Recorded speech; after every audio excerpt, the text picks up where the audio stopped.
My channel maths with Arju. आगे हम continue करते हैं question number second. Question number second है consider the following parallelograms, find the values of the unknown x y z।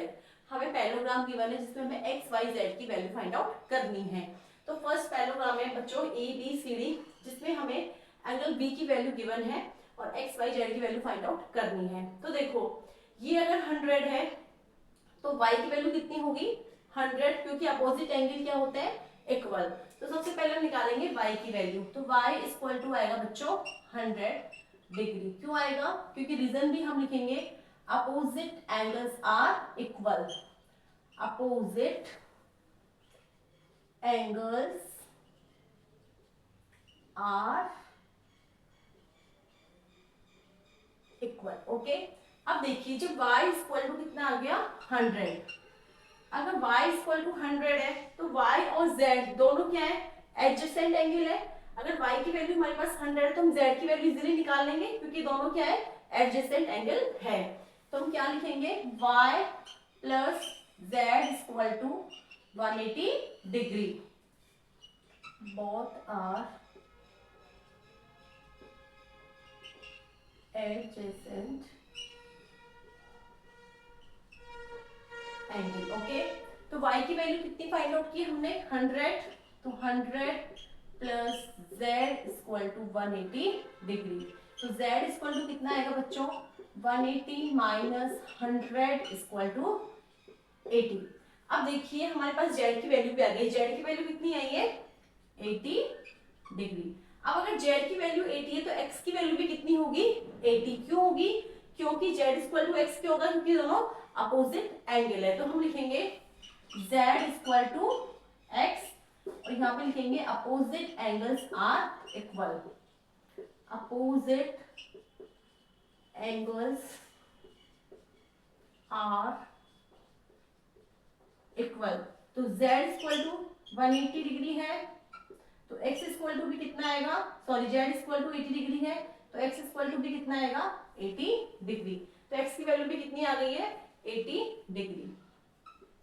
Okay, I hope आपको पूरा अच्छे से समझ में आया। सिंपल है। देखो यहाँ पे ये 100 था, ये 100 तो y भी कितना होगा 100, क्योंकि ये दोनों क्या है अपोजिट एंगल और पैरेललोग्राम की प्रॉपर्टी होती है अपोजिट एंगल इक्वल होते हैं। अब y इक्वल टू 100 तो z इक्वल टू कितना होगा 80। क्यों होगा? क्योंकि ये दोनों क्या है एडजेसेंट एंगल है।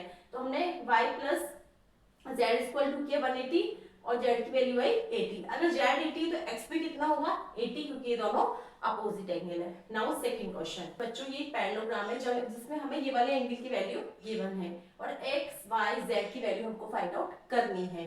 तो देखिए बच्चों ये दोनों एंगल कैसे हैं एडजेसेंट एंगल है, तो हमारे पास इसकी वैल्यू है तो इसको हम इजीली फाइंड आउट कर सकते हैं।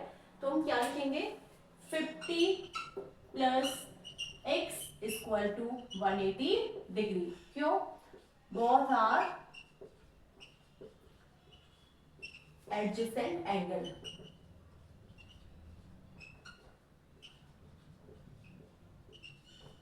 तो 50 प्लस x इक्वल टू 180 है तो x इक्वल टू कितना आएगा बच्चों, x इक्वल टू आएगा 180 माइनस 50। इसको सॉल्व करेंगे 130 डिग्री।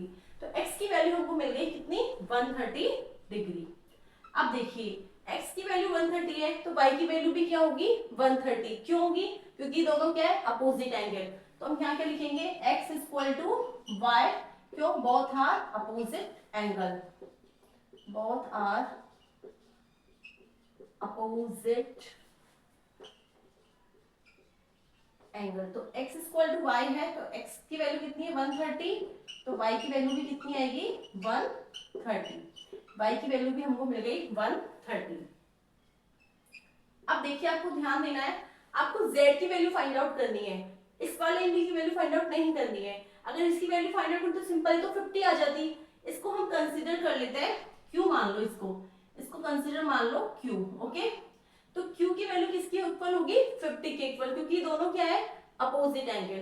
तो आप लिखोगे q इक्वल टू 50 डिग्री। हमने इसको q इक्वल टू 50 डिग्री माना क्योंकि ये क्या है opposite angles are equal. Opposite angles are equal. अब देखिए ये पूरा टोटल एंगल कितने का होता है बच्चों 180 डिग्री। जिसमें हमारे पास q की वैल्यू तो है और z की वैल्यू हमको फाइंड आउट करनी है लीनियर पेयर एक्सिम से। तो ये क्या हो जाएगा, q है बच्चों, ये q plus z equal to 180 degree. q की वैल्यू कितनी है 50 degree plus z equal to 180 degree. तो z इक्वल टू कितना आएगा 180 degree minus 50 degree equal to 130 degree. तो z की वैल्यू हमारे पास कितनी आ गई है 130 डिग्री। हमने सारे वेरिएबल्स की वैल्यू फाइंड आउट कर ली है। x की वैल्यू आई है 130 डिग्री, y की वैल्यू भी 130 डिग्री आई है और z की वैल्यू भी 130 डिग्री आई है। आई होप आपको दोनों क्वेश्चन अच्छे से समझ में आएंगे। नेक्स्ट वीडियो में हम थर्ड फोर्थ क्वेश्चन करेंगे। आज के लिए इतना ही। Thank you very much.